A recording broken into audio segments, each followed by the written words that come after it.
you mentioned Paulo and Paulo Avellino. Yes. Yan. So, ang tanong ko, is this serious? I don't know how to answer without. Hi everyone, welcome back to my channel. Janine Gutierrez, naging malaman ang mga revelasyon ng napag-usapan si Paulo Avellino. Samot-sari ang naging reaksyon ng mga fans ng Kim Pao, kung saan ay mukhang hindi pa naka-recover itong si Janine Gutierrez kay Paulo Avellino. Iba na daw kasi ang pinipili ni Paulo ngayon, at sa kanyang pananalita nga ay parang may pagsisisi itong si Janine kung saan nga ay nakapanayam ito ni Karen Davila.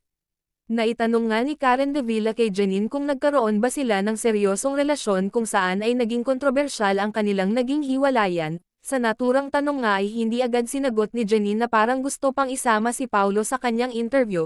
Hindi daw kasi niya masagot kung wala si Pao at talagang kilig na kilig pa itong si Janine nang mapag-usapan si Paulo Avellino.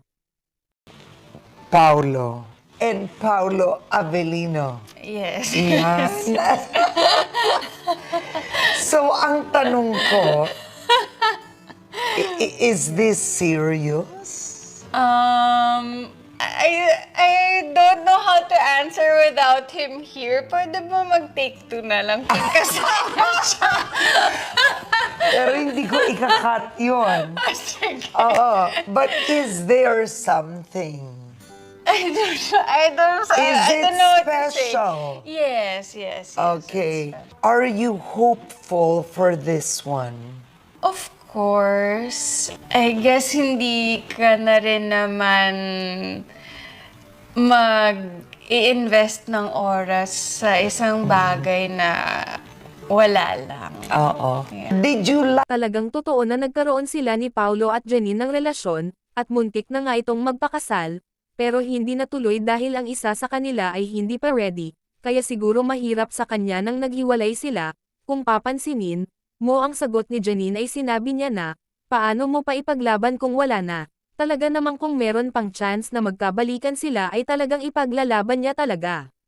Sa kanilang hiwalayan kasi ay si Paulo na ang nakipaghiwalay sa kanya.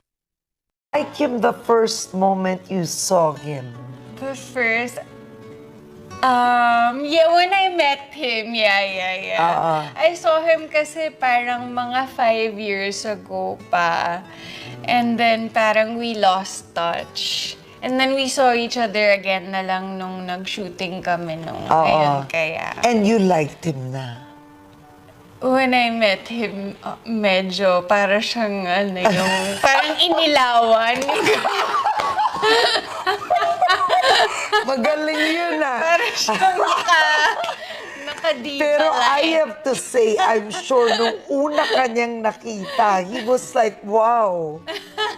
Na medyo love at first sight siguro siya. I don't know. So, right now, what phase are you in?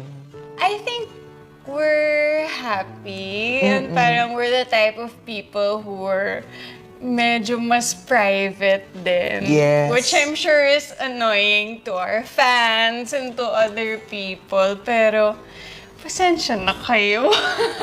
Because you wanna Pasensya na protect kayo. it. Yeah, and yun nga, Miss Karen, lumaki kasi ako na nakita ko yung breakup ng parents ko na plastered on the news and everybody said things about it. So, yun, sana maintindihan na lang nila kung bakit ako ganito. Alam mo, you're in your early 30s, and some would say, oh, ayaw mo ba magpakasal? Ayaw mo ba magkaanak? Gusto ko, syempre. Siguro it goes back lang din to my upbringing, Miss Karen, na my mom said, take my time. So I really took that to heart.